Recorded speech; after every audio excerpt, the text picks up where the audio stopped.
Hello guys, क्या हाल चाल। Actually guys, आज मैं आपसे काफ़ी एक इम्पोर्टेंट टॉपिक पे बात करने आया हूँ। और वो टॉपिक है कि क्या हम आफ्टर ग्रेजुएशन डायरेक्टली जेकेएएस या आईएएस पे जंप करें, या फिर पहले जेकेएसएसबी या फिर बाकी जो बैंकिंग सेक्टर के एग्ज़ाम होते हैं छोटे मोटे लेवल के, जैसे जूनियर असिस्टेंट हो गया, क्लर्क हो गया, या बैंक पीओ हो गया। तो बैंक पीओ भी एक अच्छे लेवल का एग्ज़ाम है, लेकिन केएएस और आईएएस से तो छोटे लेवल का है। तो क्या हम उन एग्ज़ाम्स पे सबसे पहले शिफ्ट करें, या फिर डायरेक्टली हम केएएस आईएएस जैसे एग्ज़ाम्स पे जंप करें। तो इस बात को कि मैं आज आपसे इस बात के बारे में मैं आपसे डिस्कशन करूंगा आज। और फिर मैं इसके बाद एक और वीडियो लेके आऊँगा जिसमें मैं स्ट्रेटजी और बुक लिस्ट वगैरह सारा आपसे डिस्कस करूंगा। तो क्योंकि उससे पहले ये बात समझनी ज़रूरी है कि क्या हम डायरेक्टली केएएस पे जंप करें या फिर कोई और एग्ज़ाम पे। तो थोड़ा बैकग्राउंड मैं आपको दे देता हूँ। तो देखो क्या होता है कि दो तरह के जैसे आपने सचिन तेंदुलकर को आपने देखा होगा कि काफ़ी अच्छा प्लेयर है ना काफ़ी उसके अंदर काफ़ी एक्सपीरियंस है। अब अगर मेरे जैसा या आपके आपके जैसा इंसान अगर ये बोल दे कि मैं तो सचिन तेंदुलकर से भी अच्छा खेलूँगा और सचिन तेंदुलकर को मैं हरा के दिखाऊंगा, यानी मैं उससे ज़्यादा अपने आप को ये प्रूव कर दूंगा कि मैं सचिन तेंदुलकर से ज़्यादा बड़ा प्लेयर हूँ। तो और मैं जाऊंगा, एक दो महीना नेट प्रैक्टिस करूंगा। तो आपको लगता है कि क्या मैं सचिन तेंदुलकर को हरा पाऊंगा, या क्या आप सचिन तेंदुलकर को हरा पाएंगे? बिल्कुल भी नहीं, ऐसा नहीं हो पाएगा। तो अच्छा, इसका तो रीज़न सीधा सा है कि भाई सचिन तेंदुलकर के पास एक्सपीरियंस ज़्यादा है। तो अब अब आप एक चीज़ कंसिडर करो कि दो तरह के स्टूडेंट्स होते हैं जब हम एकेडमिक्स में होते हैं। एक होता है बेचारा जो जिसको हम नालायक कहते हैं ना, जिसको हम कहते हैं नालायक है। तो सबसे पहले तो मैं आपको थोड़ी सी डेफिनेशन क्लियर कर देता हूँ कि जो मेरी डेफिनेशन है इंटेलिजेंसी की, वो क्या है। तो और या फिर आपने कई बार जो कोचिंग इंस्टीट्यूट्स होते हैं जो के एस आई एस की कोचिंग करवाते हैं, उनको भी कहते हुए सुना होगा कि सब इंटेलिजेंट होते हैं, सब आई एस की एस कोई भी कर सकता है। तो ये बात तो बिल्कुल सच है कि आई एस की एस तो कोई भी कर सकता है। तो लेकिन ये समझना ज़रूरी है कि इंटेलिजेंट क्या होता है। तो इंटेलिजेंट वो होता है, वो इंसान होता है जिसके अंदर तीन चीज़ें होती हैं। पहला है कंसिस्टेंसी, किसी भी काम को लेकर वो इंसान। अब जैसे आपने देखा होगा कि आइंस्टाइन, वो पढ़ने लिखने में तेज़ नहीं था, लेकिन वो इन्वेंशन में तेज़ था, है ना। कोई नई चीज़ खोजनी, जैसे न्यूटन था। तो किसी भी काम में जब ये तीन चीज़ें होती हैं, पहली कंसिस्टेंसी, दूसरा फोकस, और तीसरा डिसिप्लिन, किसी भी काम को लेकर, तो आप उस काम में इंटेलिजेंट हो जाओगे। अब दिमाग से यहाँ पे, ब्रेन से कोई मेरा मतलब नहीं है। ब्रेन की पावर, दिमाग की पावर सबकी सेम होती है, लेकिन आप उस ब्रेन पावर को किस किस काम में लगा रहे हो, यानी किस काम के प्रति आप डिसिप्लिन्ड हो, कंसिस्टेंट हो और फोकस्ड हो, तब वो ब्रेन की पावर वहाँ पे आपकी हेल्प करेगी। तो क्या होता है, देखो बचपन में हमने हमने और आपने भी देखा होगा कि कुछ बच्चे ऐसे होते हैं जो इंटेलिजेंट नहीं होते हैं, है ना। अब मैंने आपको इंटेलिजेंस क्या होता है, इंटेलिजेंस की डेफिनेशन तो दे दी ना। तो अब मैं यही होप करूँगा कि इंटेलिजेंस से आप यहाँ पे ये कंसिडर नहीं करोगे कि कोई और ही चीज़ मैं बोल रहा हूँ, या किसी के अंदर कम है या ज़्यादा है, होती सबके अंदर बराबर है। लेकिन कौन इसका यूज़ करता है पढ़ाई में, अभी हम यहाँ पढ़ाई की बात कर रहे हैं ना। तो पढ़ाई में कंसिस्टेंट, फोकस्ड और डिसिप्लिन कौन है, ये डिसाइड करता है कि वो इंटेलिजेंट होगा या नालायक होगा। तो आपने देखा होगा कि बचपन में भी देखा होगा कि कुछ बच्चे होते हैं जो नालायक होते हैं, जो बेचारे बड़ी मुश्किल से पास हो पाते हैं, है ना। बड़ी मुश्किल से जिनके नंबर आते हैं, फेल हो जाते हैं, कंपार्टमेंट्स आ जाती हैं, टेंथ भी बड़ी मुश्किल से हो कर पाते हैं, और ट्वेल्थ भी, जैसे 50% मार्क्स आते हैं बेचारों के, 60% मार्क्स इनकी इस कैटेगरी में वो फॉल करते हैं। तो ऐसे कुछ बच्चे होते हैं, है ना। तो ये बेचारे यहाँ पे, अब इनके अंदर ये तीन ट्रेड्स नहीं है। इनका ये इंटेलिजेंट इसलिए नहीं है क्योंकि इनका ध्यान कहीं और होता होगा, है ना, कहीं और होता होगा, खेल कूद में, पढ़ते नहीं होंगे, है ना, पढ़ाई में इंटरेस्ट ही नहीं बनता होगा, तभी जा कर के वो इनका परफॉर्मेंस सही नहीं होता है। अदरवाइज़ अगर ये भी सीरियस होते तो इनका परफॉर्मेंस भी अच्छा होता है ना। तो ऐसा नहीं है कि नालायक हैं, मतलब इनका कोई दिमाग कम है, लेकिन इनका ध्यान कहीं और है ना, ध्यान कहीं और है। तो फिर ये बेचारे रह जाते हैं, बेचारे पीछे रह जाते हैं पढ़ाई में, है ना। अब मैंने आपसे पहले बोला सचिन तेंदुलकर की बात मैंने आपसे कही, तो अब मुझे बताओ यहाँ पे सचिन तेंदुलकर कौन है।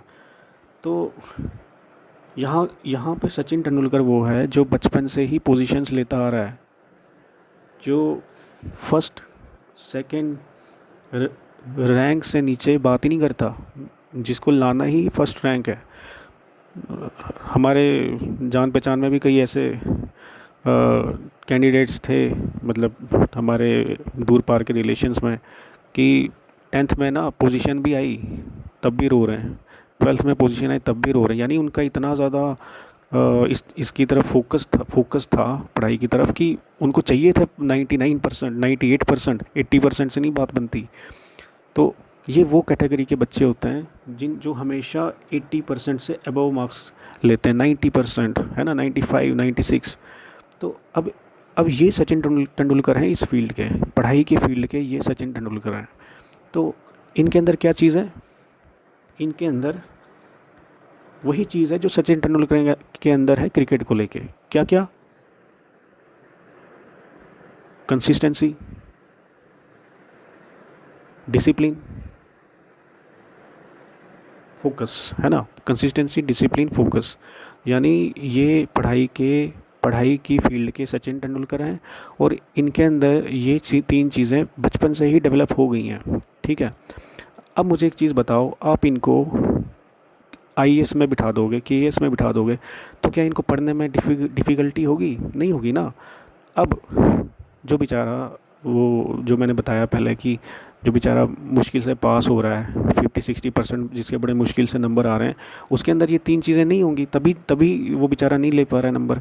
तो अब अगर उसको आप केएएस आईएएस जैसे एग्ज़ाम में बिठा दोगे आफ्टर ग्रेजुएशन, जिसने ग्रेजुएशन भी बड़ी मुश्किल से की है, तो मुझे एक चीज़ बताओ, क्या वो पढ़ते पढ़ते सोएगा नहीं? क्या जैसे उसने अभी किताब खोली, क्या वो सोएगा नहीं? उसको नींद नहीं आएगी? क्योंकि बचपन से वो यही करता आ रहा है।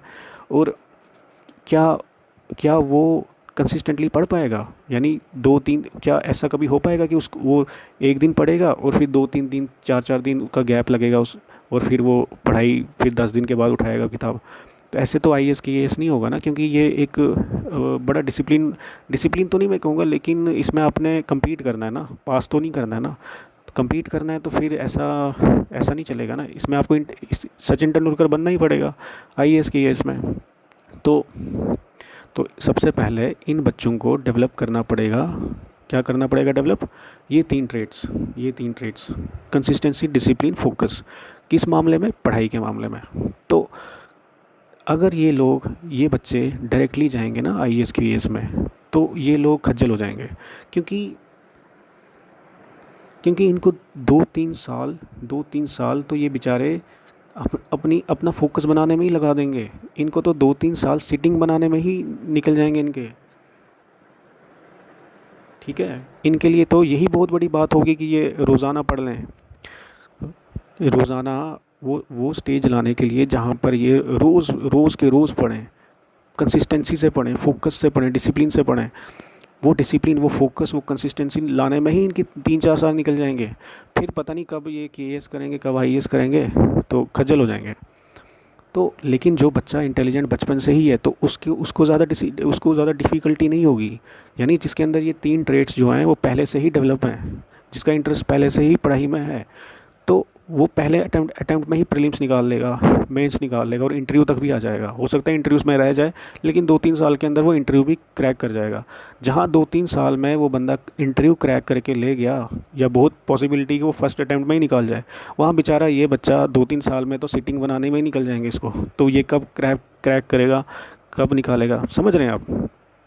तो इसका मतलब ये है कि सबसे पहले इसको ये तीन ये तीन ट्रेट्स हैं ना जो मैंने बताया, consistency, focus, discipline, consistency, focus और डिसिप्लिन, ये तीन ट्रेट्स उसको डेवलप करने पड़ेंगे, ठीक है। तो इसके लिए क्या करना चाहिए ऐसे बच्चों को जो एवरेज स्टूडेंट्स होते हैं, जिनके अंदर कंसिस्टेंसी, फोकस और डिसिप्लिन नहीं है, इनको सबसे पहले छोटे मोटे एग्ज़ाम्स पे जाना चाहिए, ठीक है। जैसे JKSSB हो गया, बैंकिंग एग्ज़ाम हो गया, या और कोई लगा लो आप SSC वगैरह कोई भी। लेकिन अगर आप मेरी बात मानो तो सबसे अच्छा है बैंकिंग एग्ज़ाम। क्यों? क्योंकि बैंकिंग एग्ज़ाम ही एक ऐसा एग्ज़ाम है जिसका रेगुलर कैलेंडर निकलता है, जिसके एग्ज़ाम्स रेगुलर बेसिस पे होते हैं और रेगुलर और टाइमली इसका रिज़ल्ट आ जाता है। और इसका जो सिलेबस है, इसमें कंप्यूटर है, रीजनिंग है, मैथ है और जनरल नॉलेज है। तो अगर आप देखो तो JKSSB से भी मैच होता है, SSC से भी मैच होता है, सब जितने भी छोटे मोटे एग्ज़ाम हैं सबसे मैच होता है। और सबसे बड़ी बात है, जो बाकी एग्ज़ाम्स होते हैं, JKSSB का एग्ज़ाम हो गया या SSC का एग्ज़ाम हो गया, ये रेगुलर बेसिस पे नहीं होते हैं। KAS का भी रेगुलर बेसिस पे नहीं होता है, इसमें कोर्ट केस लगते हैं, रिटें लगती हैं, पता नहीं क्या क्या होता है।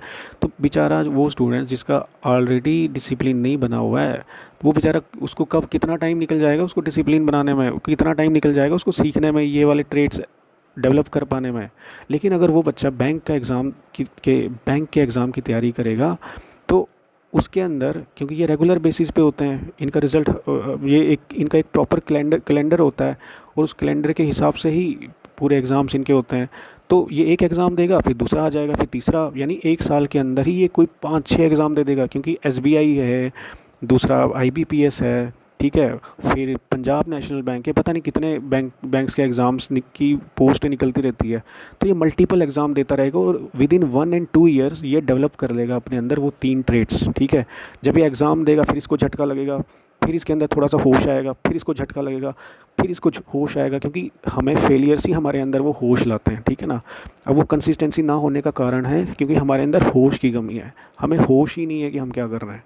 तो जब वो ये वाले एग्ज़ाम देगा ना बैंक के, तो ये रेगुलर बेसिस पे होंगे, रेगुलर ये एग्ज़ाम देगा, विद इन 1 ईयर ये 5-6 एग्ज़ाम दे देगा और विद इन 1 ईयर ये 5-6 बार फेल हो जाएगा और 5-6 बार इसको झटके लगेंगे। और झटके जब लगेंगे ना, ये जो झटके होंगे ना आपको, ये झटके उसे जगाएंगे और विद इन 2-3 ईयर्स ये वो डिसिप्लिन, वो कंसिस्टेंसी, वो फोकस वो कैच कर लेगा, ठीक है।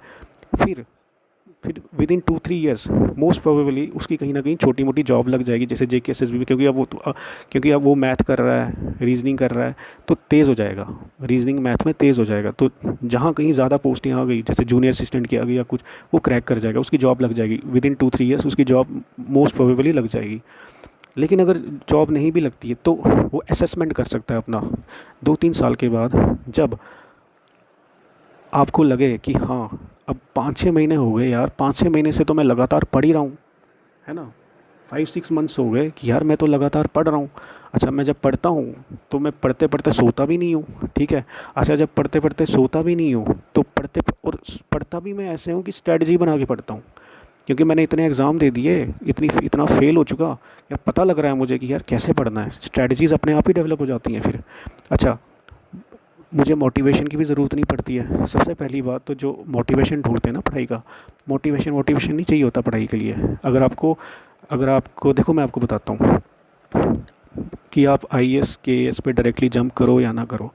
अगर आपके अंदर पहला, अगर आप पढ़ते पढ़ते सोते हो ना तो मत करो, ठीक है। अगर आप एक दिन पढ़ते हो या 2 दिन पढ़ते हो और फिर आपको 10-10 दिन का गैप लगता है तो मत करो, डायरेक्टली मत करो, ठीक है।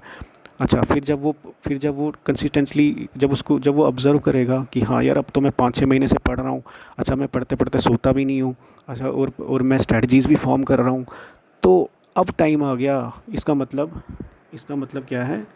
इसका मतलब है कि कंसिस्टेंसी, फोकस और डिसिप्लिन, ये तीनों अब मेरे अंदर डेवलप हो गए हैं, ठीक है। उसे पता चल जाएगा कि भाई ये तीनों चीज़ें अब मेरे अंदर डेवलप हो गई हैं, अब टाइम है